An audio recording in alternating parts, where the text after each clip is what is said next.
4000 جلسے جن کی رپورٹ ہے، اور وہاں پر ایک جلسے میں کم سے کم 5 لاکھ روپے خرچ کرتے ہیں. اس حساب سے 200 کروڑ روپے سال میں خرچ کیے جاتے ہیں. وہاں پتہ نہیں ہر سال کتنی یونیورسٹیاں بن جائیں، کتنے کالج بن جائیں، لیکن اگر نہیں بنا سکتے تو کم از کم جو بنا ہوا ہے اس کو اور بلند تو کر سکتے. میں اپنی جانب سے آج بھی اس اعلان پر ہوں، نعیم ملت سے میں یہی کہوں گا کہ جہاں جہاں جلسہ ہوتا ہے، پروگرام ہوتا ہے، سب سے پہلے وہ الجامعۃ الاشرفیہ کی رسید کٹوائیں اور پھر فقیر کو لے کر کے جائیں.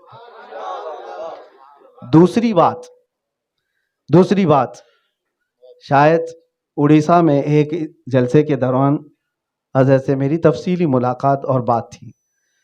واپس وہاں سے ابھی تک ہمیں کوئی رسپانس آیا نہیں، جواب نہیں آیا. ان کی بھی اپنی مصروفیات ہیں. ہم نے کہا تھا کہ الجامعۃ الاشرفیہ مبارک پور دینی علوم کے لیے جس طرح سے مشہور ایک مرکز ہے، ایک چیز میں محسوس کرتا آیا ہوں میرے پڑھنے کے زمانے سے، اور اب وہاں کے حالات کیا ہیں نہیں معلوم، لیکن اکثر سادسہ سابیہ میں جانے کے بعد جو مصباحی بننے کے قریب ہیں، ان کے دماغ میں سب میں ایک ہوڑ لگی رہتی ہے. ملیہ جانا ہے، علی گڑھ جانا ہے، JNU جانا ہے، کہیں نہ کہیں یونیورسٹی میں جانا ہے. اور کیا کرنے کے لیے جانا ہے؟ BA میں جانا ہے. یونیورسٹی میں جانے کی ایک ہوڑ ہے، اور اکثر طلبہ جاتے بھی ہیں، اور ہم اس کے مخالف نہیں ہیں. لیکن ہم پوچھنا یہ چاہتے ہیں، کیا اشرفیہ اس قابل نہیں ہو سکتا کہ وہاں جائے بغیر وہ اپنی تعلیم یہاں پوری کر لے؟ ایسا کیوں نہیں ہوتا کہ JNU والا، ملیہ والا، علی گڑھ والا بھاگ کر کے اشرفیہ میں BA کرنے کے لیے آئے؟ اور یہ کوئی ناممکن سی بات نہیں ہے. اس سلسلے میں نے اپنی جانب سے پیش قدمی کی تھی. ہمارے پاس وہ افراد موجود ہیں. آپ ابھی ہاں کہیں، لا کالج اشرفیہ مبارک پور میں تنہا ہم بنانے کی تیاری کریں گے. میں اپنی جانب سے نہیں کہہ رہا ہوں، جو سورسز ہیں، جو تعاون کرنے والے ہیں، وہ حضرات موجود ہیں.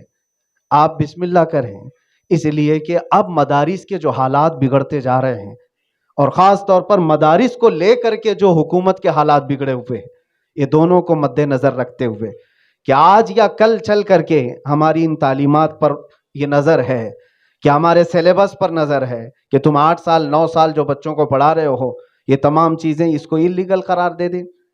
کیا وہ آج الہ آباد ہائی کورٹ سے لے کر کے سپریم کورٹ تک نہیں گئے مدرسہ بورڈ کے خلاف؟ یہ تو ابھی فی الحال ایک مرتبہ ریجیکٹ ہوا ہے. آگے چل کر کے پھر کیا ہوتا ہے؟ جو فیصلے ہو چکے ان فیصلوں پر بھی فیصلہ ہوتا ہے ہمارے ہاں. تو یہ نہ سمجھیں کہ سپریم کورٹ سے ابھی مسئلہ حل ہو گیا. نہیں، کبھی بھی کوئی PIL ڈالے گا اور پھر سے اس کو اٹھایا جائے گا. تو مبارک پور ہی نہیں، تمام مدارس اسلامیہ کا مستقبل ہمیں نظر میں رکھنا ہے. اس اعتبار سے ہمارے جو طلبہ ہیں، علماء کرام ہیں، ان کے لیے ہمارے مدارس میں ہی ایسی فیلڈ ہو کہ یہاں پڑھنے والے الگ یونیورسٹی میں جا کر کے BA کی ڈگری، MA کی ڈگری لینے کی بجائے اس کو خود اس قابل بنائیں کہ لاء پڑھیں، MBA کریں، BA کریں. یہ ساری چیزیں اپروول کے لیے بھی آسانیاں آج آپ کو مل سکتی ہیں. ہم چھوٹے لوگ ایک نئی زمین لیں، ادارہ بنائیں، یہ بہت لمبا عرصہ ہوگا، پھر 50 سال کے بعد دیکھا جائے گا. لیکن آپ کے پاس زمین بھی ہے، افراد بھی ہے، سب کچھ ہے، بس آپ قدم بڑھائیں. کل کے مصباحی حضرات، وہ جس طرح سے آج ایک کسی کے متعلق ہم نے سنا ہے کہ وہ IAS آفیسر بھی بن گئے، مصباحی ہیں جی، ڈاکٹر شاہد صاحب، وہ مصباحی ہیں، اپنی محنت سے وہ آگے بڑھ گئے. لیکن اشرفیہ مبارک پور میں خود یہ کوچنگ سینٹر بھی ہو سکتے ہیں جہاں سے ان کو اس راستے پر بھی آگے بڑھایا جا سکتا ہے. اس سلسلے میں جب بھی حکم فرمائیں گے حضور عزیز ملت، نعیم ملت، ہم فقیرانہ طور پر، عاجزانہ طور پر اشرفیہ میں جھاڑو لے کر کے بھی حاضر ہو جائیں گے انشاءاللہ. خدمت کے لیے ہم تیار ہیں. اللہ تعالیٰ اشرفیہ کے اقبال کو اور مزید بلند فرمائے.